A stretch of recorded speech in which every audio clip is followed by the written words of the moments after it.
Bismillahirrahmanirrahim. Assalamualaikum warahmatullahi wabarakatuh. Apa kabar anak-anak? Ketemu lagi sama Mem Alfi. Alhamdulillah kita masih ada kesempatan bertemu untuk belajar. Apapun itu kita syukuri ya. Sebelum melaksanakan pembelajaran kita kali ini, kita awali dulu dengan doa supaya apa yang kita pelajari hari ini jadi ilmu yang bermanfaat untuk kita semua. Berdoa, mulai.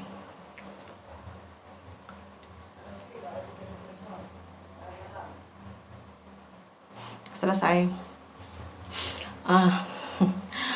Anak-anakku sekalian, ketemu lagi sama Mem Alfi. Kali ini, di kesempatan kali ini, di video kali ini Mem Alfi bekerja sama, berkolaborasi dengan beberapa guru IPA se-Kabupaten Lumajang ya, untuk menyusun media pembelajaran selama masa pandemi COVID, untuk mendukung pembelajaran jarak jauh. Salah satunya adalah video pembelajaran kali ini. Jadi Bapak Ibu guru IPA yang tergabung dalam MGMP IPA Kabupaten Lumajang sama-sama membuat video pembelajaran untuk Anda semua peserta didik di seluruh Kabupaten Lumajang. Nah, di kesempatan kali ini kita akan belajar tentang zat aditif dan zat adiktif ya. Kita akan belajar tentang zat aditif dan zat adiktif. Harapannya nanti setelah belajar tentang zat aditif dan zat adiktif, Anda bisa membedakan apa itu zat aditif, apa itu zat adiktif. Anda juga bisa menyebutkan berbagai macam contoh zat aditif dan zat adiktif. Selain itu, Anda juga tahu apa bahaya, kemungkinan bahaya atau dampak negatif dari penggunaan zat aditif atau penyalahgunaan zat adiktif. Ya, sudah siap ya? Oke, untuk pembelajaran tema 5 nanti setelah Mem Alfi sampaikan materinya ada 2 kegiatan ya. Untuk pertemuan kali ini ada 2 kegiatan. Kegiatan pertama yaitu mengidentifikasi zat aditif pada produk makanan atau minuman. Ini sebagai bentuk penilaian keterampilan. Kemudian kegiatan 2, Anda akan melengkapi peta konsep zat aditif dan zat adiktif ya. Ini sebagai bentuk penilaian pengetahuan untuk tema 5. Setelah itu, pertemuan berikutnya kita akan melaksanakan penilaian harian ya untuk tema 5. Dan siap-siap sebelum kita mulai belajar, Anda bisa membuka buku siswa halaman 210 sampai 247. Sudah siap ya? Oke, bismillahirrahmanirrahim. Oke anak-anakku, sebelum saya lanjutkan, kemarin Mem Alfi sempat baca-baca artikel ya. Ini yang pertama, kenali jenis pengawet makanan yang berbahaya. Pengawet makanan biasanya memang digunakan ya di produk kita sehari-hari. Makanan, minuman itu banyak mengandung pengawet makanan, tapi tetap perlu waspada. Kadang beberapa pengawet itu berbahaya bagi tubuh ya. Memang pengawetan makanan penting supaya produk itu terjaga kesegarannya, tidak berubah rasa dalam waktu tertentu ya. Oke, pengawetan makanan umumnya yang tradisional itu ada yang pakai ini ya, dikeringkan, diasinkan atau dibuat manis atau buat manisan ya. Itu yang alami. Tapi ada juga pengawet makanan yang terbuat dari bahan-bahan kimia. Misalnya pengawet makanan yang ada di produk-produk makanan seperti ini ya. Yang seperti ini, minuman atau snack-snack seperti ini beberapa diantaranya mengandung pengawet makanan yang memang diperbolehkan oleh BPOM, tapi tetap kita harus waspada ya. Nah, di sini misalnya ada sodium benzoat. Nah, ini bersifat memicu kanker ya, memicu kanker, kan serem ya. Ini menimbulkan diabetes ya. Kemudian ini bisa meningkatkan pertumbuhan tumor atau membuat manusia jadi hiperaktif. Ini artikel yang Mem Alfi baca tentang pengawet makanan. Mem Alfi juga tadi sempat baca artikel juga ini. 4 pria tewas usai pesta miras oplosan di parkiran SPBU di tengah wabah corona. Serem ya. Tuh. Ini masih tertanggal April 20, ya, sekitar bulan April. Anda lihat di daerah Bekasi. Ada 4 orang pria ya yang membuat miras oplosan, kemudian mereka minum bersama-sama, memberi miras oplosan, dan ternyata endingnya mereka berempat tewas. Serem banget ya. Nah itu anak-anakku, itu yang akan jadi pembahasan kita kali ini ya, tentang ya berkaitan dengan bahan yang ada di dalam makanan, dan juga dengan penyalahgunaan apa ya, itu tadi kayak miras tadi ya. Oke, memang dilanjutkan. Nah, coba lihat gambar ini. Di sini Mama Alfi ada 2 gambar ya, pisang sama nasi putih. Gambar yang bagian atas ini adalah bagian yang produk utamanya, bahan utamanya, pisang sama nasi putih. Pisang ya dari pisang ya, nasi putih dari beras. Ini diolah, dimakan langsung atau diolah menjadi produk makanan tanpa ditambahi apapun. Jadi kalau misalnya pisang ini dikukus atau direbus ya dia akan memberikan rasa alami pisang. Nasi putih juga sama. Nah, tapi ada juga dari pisang ini kemudian diolah menjadi ini, menjadi keripik. Ya, keripik rasa-rasa. Di sini ada keripik, Anda bisa lihat ada keripik yang rasa coklat, ada matcha. Ya, kemudian ada yang ini asin kayaknya, kemudian ada yang pedas-pedas, gurih kayak gini. Ya. Jadi ada bahan utamanya pisang, tapi dia ditambahkan zat lain sehingga dia ada perubahan warna dan ada perubahan rasa. Gambar sebelah kanan juga sama. Ini nasi putih ya. Bisa diolah menjadi nasi kuning. Ditambahkan apa? Tambahkan kunyit, tambahkan santan ya, ditambahkan garam, daun jeruk dan lain sebagainya. Akhirnya jadilah nasi kuning. Gimana menurut Anda? Anda lebih suka makan pisang biasa kayak gini atau yang pisang rasa-rasa? Kalau kita lihat ini pisangnya terlihat biasa ya, enak menarik ya. Kalau pisang direbus kelihatannya ya segitu lah rasanya pisang rebus ya. Tapi kalau dirubah, ditambahkan sesuatu, diolah lagi jadi yang kayak gini, keripik rasa-rasa, pasti Anda suka. Lebih menarik ya, daya jualnya juga bisa lebih tinggi. Itu yang akan kita jadi pembahasan kita kali ini ya. Yang kita akan bahas kali ini adalah tentang zat aditif. Zat aditif berasal dari kata serapan bahasa Inggris yaitu add, ditambah, adding, ditambah ya. Zat aditif adalah zat yang ditambahkan dan dicampur pada waktu pengolahan makanan, baik itu disengaja ataupun tidak sengaja. Pemberian zat aditif bertujuan untuk meningkatkan nilai suatu makanan, bisa menjadi lebih menarik warnanya ya kayak tadi itu, kemudian lebih lezat karena ditambahi rasa-rasa, lebih manis, lebih awet dan lain sebagainya. Tujuannya untuk meningkatkan nilai tambah suatu makanan atau minuman. Nah, zat aditif ini sekarang itu umum ya, umum dipakai dalam produk-produk kita sehari-hari. Di sini ada zat aditif ya. Di sini ini yang produk maksudnya produk kemasan. Bahkan di pengolahan alami pun, pengolahan makanan tradisional pun kita juga sering menggunakan zat aditif ya. Zat aditif ada 6 macam ya. Di sini yang umum digunakan adalah pemanis ya. Pemanis membuat makanan jadi lebih manis, lebih enak ya. Kemudian pewarna, membuat makanan jadi lebih berwarna-warni, misalnya kue tok ya, itu ada yang warna hijau, ada yang warna merah. Es krim juga warna-warni ya. Kemudian aroma, penambahan aroma misalnya aroma buah-buahan, aroma coklat, aroma vanila, aroma pandan dan lain sebagainya. Kemudian ada penyedap yang membuat rasa makan jadi lebih sedap pastinya. Kemudian ada pengawet yang membuat makanan jadi lebih awet, dan pengemulsi. Pengemulsi itu yang membuat semua produk bahan itu menyatu. Nah, dari keenam zat aditif ini bisa ada juga yang bahannya itu termasuk bahan alami dan yang buatan.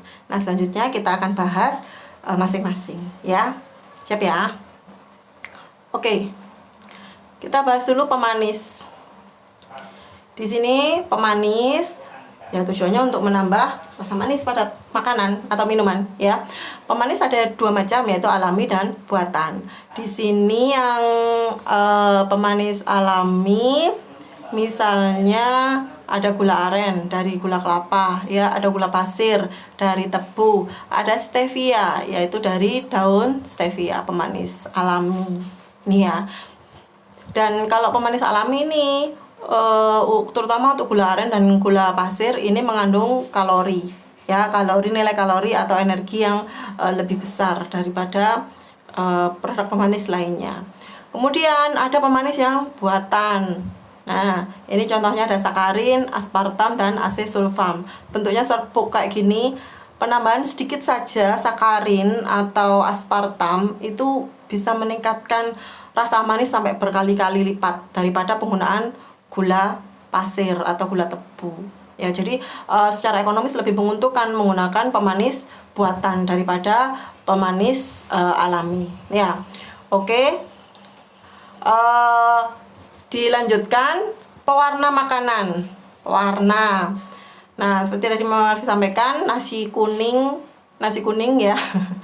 Nasinya putih awalnya, kemudian dirubah jadi kuning, itu memberikan ditambahkan zat pewarna. Kalau pada nasi kuning biasanya umumnya masyarakat menggunakan kunyit sebagai pewarna alami ya. Pewarna alami. Selain itu pewarna alami juga bisa dari pandan, misalnya orang bikin klepon ya. Kemudian atau produk makanan yang lainnya bisa pakai cabai, buah naga, anggur, atau bahan-bahan lainnya. Sementara itu untuk produk-produk instan, makanan-makanan yang kemasan, biasanya yang diproduksi skala besar, biasanya mereka menggunakan pewarna yang buatan. Macam-macam ya, Anda bisa lihat misalnya produk minuman rasa-rasa itu ya, yang mereknya macam-macam itu sudah, yang sasetan ya, kemasan saset atau kemasan sirup itu kan berwarna-warni ya. Itu biasanya menggunakan pewarna buatan seperti ini. Ya, contohnya di sini ada Brilliant Blue untuk warna biru, Tatrazin untuk warna kuning, Fast Green untuk warna hijau, Allura Red untuk warna merah, dan lain sebagainya. Ini beberapa pewarna makanan yang memang diizinkan oleh BPOM ya, tapi tetap tidak boleh berlebihan. Oke, lanjut. Penyedap. Nah, ini untuk memberikan rasa sedap, lezat ya, itu ada penyedap. Ada yang alami, ada yang buatan. Yang alami biasanya dipakai ibu-ibu di rumah saat memasak. Itu biasanya kita tambahkan bawang putih, bawang merah, merica, gula, garam ya, dan rempah-rempah. Ini yang beraneka macam sehingga membuat masakan di rumah itu jadi lezat, sedap ya. Tapi beberapa produk makanan, sekali lagi yang umumnya instan ya, makanan instan, bisa jadi di bumbu-bumbu instan seperti ini, makanan-makanan instan lainnya itu menggunakan penyedap rasa yang buatan yang dikenal dengan monosodium glutamat atau MSG atau micin. Mungkin Anda lebih mengenal dengan kata micin gitu ya. Ini penyedap yang buatan. Kemudian ada pengawet. Nah, pengawet di sini pengawetan makanan bertujuan untuk membuat dia tahan lama ya.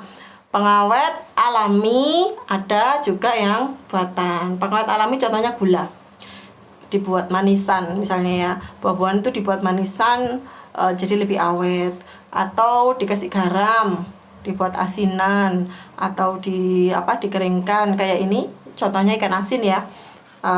Itu juga salah satu bentuk pengawetan dengan garam, atau difermentasi menjadi cuka, atau ini misalnya kimchi ya, asal Korea, atau sayuran fermentasi lainnya, itu salah satu pengolahan supaya jadi alami. Dengan cara alami maksudnya Melvi. Oke. Selanjutnya yang buatan, ini pasti Anda sering menemukan natrium benzoat di hampir seluruh produk makanan kemasan ya, natrium benzoat. Ini. Kemudian ada BHA, ada BHT, ada TBHQ dan lain sebagainya. Anda bisa lihat selengkapnya di buku paket IPA. Ya. Ini pengawet. Nah, manfaat dan mudorot. Segala sesuatu diciptakan tuh pasti ada manfaat dan sisi baik dan sisi buruknya ya. Sisi manfaat dari zat aditif atau bahan tambahan makanan yaitu yang pertama, membuat produk makanan jadi lebih menarik, pasti ya, warnanya jadi lebih menarik. Kemudian nilai produk makanannya, nilai jualnya juga jadi lebih tinggi, lebih mahal, bisa dijual lebih mahal gitu ya. Itu kemudian rasa juga jadi lebih lezat. Itu manfaatnya memang. Tapi ada juga bahayanya, terutama untuk produk zat aditif yang buatan ya, terutama itu, yaitu ini berpotensi merusak kesehatan jika dikonsumsi terlalu sering. Misalnya apa? Misalnya pengawet buatan, pewarna buatan, kalau terlalu banyak dikonsumsi, misalnya kita memang sering mengkonsumsi makanan kemasan seperti ini, hampir setiap hari ada yang dikonsumsi, jadi ada bahan pengawet yang masuk ke sistem pencernaan kamu sekalian ya, dan kalau itu numpuk itu bisa bersifat karsinogenik atau menimbulkan kanker. Naudzubillah min dzalik, semoga kita dilindungi semua dari itu ya. Kemudian untuk makanan yang manis-manis, ayo siapa yang sering beli minuman-minuman itu yang cup itu yang boba-boba gitu ya, itu mengandung gula yang banyak, jadi jangan dikonsumsi terlalu sering ya. Air putih lebih baik ya. Kalau terlalu sering mengkonsumsi yang manis-manis seperti itu, Anda bisa meningkatkan resiko diabetes ya. Naudzubillah min dzalik, kita harus menjaga diri kita sendiri ya. Oke, itu manfaat dan mudaratnya. Nah, untuk itu sudah pembahasan tentang zat aditif dari Memalfi ya. Untuk lebih lengkapnya materinya Anda bisa lihat di buku IPA halaman 210 sampai 247 ya. Nah, lanjut setelah materi ini Anda bisa mengerjakan kegiatan 1, yaitu melakukan identifikasi zat aditif pada produk makanan atau minuman. Ya, caranya gimana? Yang pertama, nih, siapkan satu kemasan produk makanan atau minuman yang masih baik kondisinya, ya, dan masih terlihat keterangan komposisinya. Kemasannya saja, ya, yang ada di rumah. Kemudian, tempelkan produk tersebut di bagian tengah kertas HVS dengan menggunakan double tape. Lalu tuliskan kandungan zat aditif dan alami dan buatan yang ada dalam produk, ya. Kemudian ini tuliskan pendapat Anda tentang apa yang akan Anda alami jika Anda mengkonsumsi produk tersebut dengan sangat sering ya. Nah, setelah selesai nanti Anda foto karya Anda dan dikirim via Google Classroom atau via email. Nah, untuk kegiatan 1 ini Memalfi akan berikan instruksi yang lebih jelasnya melalui ini ya, video ya, sebentar. Memalfi putarkan videonya untuk Anda.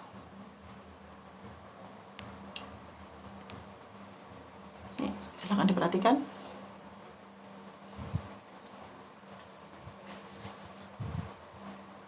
Bismillahirrahmanirrahim. Assalamualaikum warahmatullahi wabarakatuh. Anak-anakku sekalian, untuk kegiatan 1 materi zat aditif dan zat adiktif, kalian akan membuat hasil karya ya, berupa produk identifikasi bahan makanan atau minuman yang ada di sekitar kita. Jadi identifikasinya adalah kita mengidentifikasi adanya zat aditif atau bahan tambahan makanan ya. Nah, di sini Memalfi contohkan Anda bisa menggunakan produk minuman ya, seperti ini minuman. Ini juga yang tertera ada komposisinya. Ya, yang tertera ada komposisinya, masih ada komposisinya. Kemudian ada juga produk makanan yang juga masih tertera komposisinya. Ini beberapa contoh produk makanan ya. Kemudian Anda siapkan juga alat-alat yang lain seperti gunting ya, alat tulis warna, bisa spidol, krayon, atau pensil warna, kemudian alat tulis yang tersedia di rumah, dan double tip, dan juga selembar kertas ya. Nanti Anda buat judul di sini, judulnya adalah identifikasi bahan aditif atau identifikasi zat aditif ya. Kemudian produk yang sudah Anda gunting ya, siapkan yang sudah kosong, produk yang sudah kosong, kemudian Anda gunting. Tempatkan di sini menghadap ke atas adalah bagian kemasan yang ada komposisinya ya, yang ada komposisinya. Kemudian tempelkan di bagian tengah ya, bagian tengah dengan menggunakan double tip ya. Tuh. Nah, di sini Mem Alfi sudah punya produk contoh ya yang sudah jadi kurang lebih seperti ini. Nah, di sini Mem Alfi kasih judul ya. Ini identifikasi bahan makanan, identifikasi bahan aditif atau zat aditif pada makanan ya. Di sini Mem Alfi pada bikin produk biskuit coklat ya, yang dicocol ke biskuit yang dicocol ke coklat. Di sini Mem Alfi saya ambil kemasannya saja.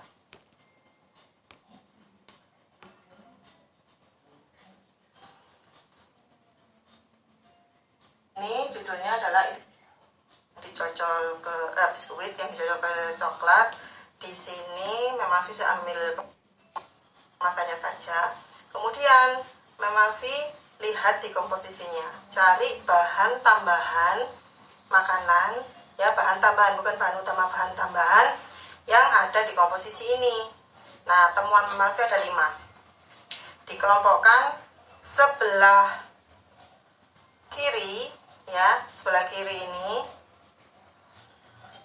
adalah yang buatan, yang sebelah kanan ini yang alami. Nah, misalnya Mem Alfi temukan di sini ada TBHQ pengawet buatan, ada berisa coklat juga buatan, ada amonium hidrogen karbonat ini juga pengembang buatan. Sementara yang alami Mem Alfi temukan gula dan garam ya. Nah, setelah Anda identifikasi bahan aditif yang ada dalam produk tersebut, nah tuliskan di bagian bawah ya, tuliskan jika Anda terlalu banyak mengkonsumsi produk ini, apa yang akan terjadi pada Anda ya, atau bahaya apa yang kemungkinan mengancam Anda jika Anda terlalu banyak atau terlalu sering mengkonsumsi produk ini. Di sini Mem Alfi sampaikan misalnya, jika saya terlalu banyak atau sering mengkonsumsi makanan ini, maka kemungkinan bahaya yang akan saya dapatkan adalah yang pertama, kerusakan gigi karena di sini mengandung gula. Selain kerusakan gigi juga berpotensi diabetes ya, kalau terlalu sering memakan gula ya, bisa berpotensi ke diabetes. Kemudian yang ketiga adalah bahan kimia dalam pengawet ya, perasa, kemudian dalam pengembang bahan kimia ini, pewarna juga termasuk ya, itu dapat berpotensi menimbulkan kanker ya, karena ini termasuk bahan-bahan kimia yang asing bagi tubuh kita ya. Terus jangan lupa cantumkan identitas Anda di sebelah sini, nama, kelas, nomor absen. Gampang kan anak-anak ya. Jadi itu kegiatan 1 ya. Kalau sudah selesai kegiatan 1 ini, Anda sudah bikin produknya yang seperti ini, silahkan difoto ya, difoto, kemudian dikirim seperti biasanya bisa via Google Form atau email Mem Alfi. Oke, saya rasa cukup penjelasan untuk kegiatan 1. Terima kasih. Assalamualaikum warahmatullahi wabarakatuh. Oke, itu tadi penjelasan tentang kegiatan 1 ya. Oke, nah sekarang Mem Alfi lanjutkan materinya ya. Masih semangat semuanya ya. Semoga semuanya masih semangat. Lihat Mem Alfi menjelaskan materi zat aditif dan zat adiktif. Oke. Pembahasan selanjutnya setelah kita mempelajari zat aditif dan zat adiktif, zat aditif tadi ya, tambahan makanan, kita akan mempelajari ini. Zat adiktif ya. Coba sebelumnya Anda lihat ini. Ini adalah foto beberapa orang yang gagal glow up ya. Kalau sekarang lagi tren orang before after ya, dari awalnya sederhana kemudian dia jadi glow up, jadi lebih beautiful, lebih bagus gitu ya. Itu tren sekarang. Nah, tapi jangan sampai yang sekali ini jadi tren ya. Ini mereka pada gagal glow up karena mereka lebih memilih narkoba daripada pakai skincare. Jangan ya, jangan ditiru ya, jangan salah jalan.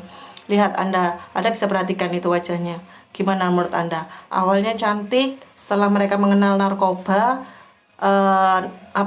zat adiktif ya, mereka jadi seperti itu tampilannya sekarang. Menyedihkan ya. Naudzubillah min dzalik. Semoga kita semua, anak-anakku sekalian semua juga dilindungi supaya kita tidak terjerat oleh narkoba. Amin. Oke. Nah, yang akan kita pelajari di kesempatan kali ini selanjutnya adalah zat adiktif. Beda dengan aditif tadi ya, beda. Ini ketambahan huruf K. Zat adiktif berasal dari kata serapan bahasa Inggris addict ya, addict yang artinya kecanduan. Adiktif berarti zat yang menimbulkan kecanduan. Zat adiktif adalah obat atau bahan-bahan aktif yang apabila dikonsumsi oleh organisme hidup maka menyebabkan kerja biologi serta menimbulkan ketergantungan atau adiksi yang sulit dihentikan dan berefek ingin menggunakannya terus-menerus. Bahaya ya, bahaya sekali. Zat adiktif ada 3 macam, yaitu narkotika, psikotropika, dan zat adiktif lainnya. Ya, yang kita bahas dulu narkotika. Narkotika adalah zat atau obat yang berasal dari tanaman yang menyebabkan penurunan kesadaran atau menghilangkan atau mengurangi rasa sakit, rasa nyeri. Tapi efek sampingnya dia menimbulkan ketergantungan. Di sini contohnya adalah heroin, kokain, ganja, morfin, petidin, dan kodein. Ya, di sini ada narkotika. Mem Alfi nuliskan di sini ada golongan 1. Heroin, puta, kokain, ganja. Mereka juga sebenarnya berfungsi juga untuk menghilangkan rasa sakit, tapi heroin, putai, kokain, dan ganja ini karena terlalu bahaya, jadi jarang sekali digunakan di dunia medis. Sementara golongan 2 ya, morfin, petidin, metadon ini masih digunakan dalam dunia medis sebagai penghilang rasa sakit, misalnya ketika melakukan anestesi saat operasi, atau mungkin ada orang yang mengalami sakit yang sangat hebat sehingga bisa diredakan hanya dengan bantuan morfin. Tapi ini atas resep dokter seharusnya ya, tapi banyak disalahgunakan. Kodein juga masih banyak digunakan untuk dunia kesehatan. Itu narkotika, jadi menghilangkan rasa sakit tapi juga menimbulkan ketergantungan ya. Kemudian ada psikotropika. Psikotropika adalah zat atau obat yang berkhasiat psikoaktif. Psikoaktif ini mempengaruhi mental dan perilaku seseorang. Istilahnya, jadi tidak menghilangkan rasa sakit, tidak, tapi bisa mempengaruhi mental atau pikiran ya. Jadi psikotropika umumnya itu menyebabkan orangnya itu merasakan hal-hal yang sebenarnya tidak terjadi di dunia nyata gitu ya. Jadi semacam mengalami halusinasi, biasanya kayak itu psikotropika. Contoh-contoh yang termasuk psikotropika adalah ekstasi, LSD, ya, amfetamin, fenobarbital, dan lain sebagainya. Biasanya kayak LSD ini ya, ini sebenarnya dipakai untuk obat orang-orang yang mengalami gangguan jiwa. Jadi supaya mereka lebih tenang, ya, lebih tenang. Kemudian amfetamin juga sama, ya. Jadi obat-obatan ini sebenarnya digunakan di dunia medis, tapi karena disalahgunakan membuat apa ya istilahnya ya, penggunanya itu mengalami hal-hal yang di luar kendali, akibatnya menimbulkan ketergantungan. Itu psikotropika. Kemudian selain narkotika dan psikotropika, ada zat psikoaktif lainnya yang bisa menimbulkan ketergantungan, ya.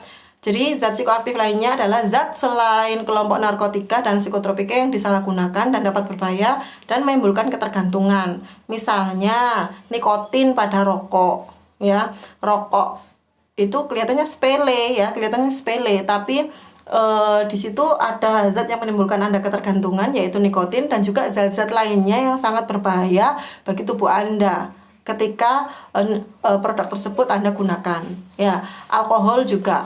Alkohol ini sebenarnya kan di dunia medis digunakan sebagai apa ya, antibakteri, antiseptik, ya. Kok diminum gitu loh, itu kan berarti kita merusak organ tubuh kita sendiri. Kemudian selain nikotin dan alkohol, ada juga kafein. Kafein ini secara alami ditemukan di produk seperti kopi, teh, ya. Ada zat-zat yang bisa menimbulkan kita perasaan tenang atau berenergi dari kafein ini. Tapi karena kadang kafein itu di produk ini digabungkan dengan zat-zat lainnya, ya, itu malah membuat berbahaya bagi tubuh dan memang ketergantungan, ya. Ketergantungan bisa menimbulkan ketergantungan. Kita ingin pas capek ingin tetap seger, ingin tetap terjaga, akhirnya kita harus mengkonsumsi kafein. Padahal kalau capek kita seharusnya istirahat, gitu ya, Naya ya.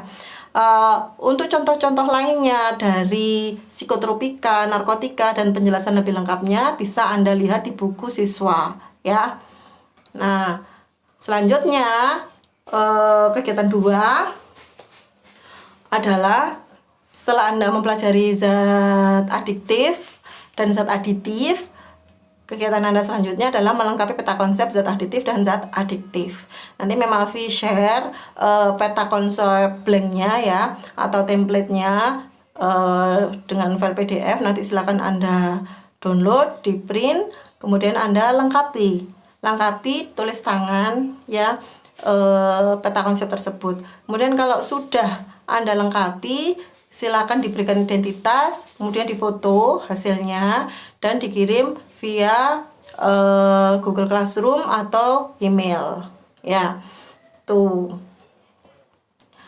Oke, saya rasa cukup dari Mem Alfi. Kalau ada pertanyaan sekali lagi terkait kegiatan belajarnya atau materinya, bisa langsung chat di grup, ya, atau posting di forum Google Classroom untuk diskusi, ya, ada ditanyakan.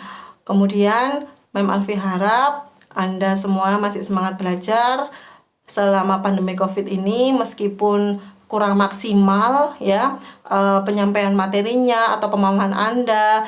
Kita yang penting tetap berusaha, ya. Jangan putus harapan untuk selalu belajar. Dan semoga kita tetap terhindar dari virus corona, ya, dengan tetap menerapkan protokol kesehatan. Oke, saya rasa cukup dari Memalvi.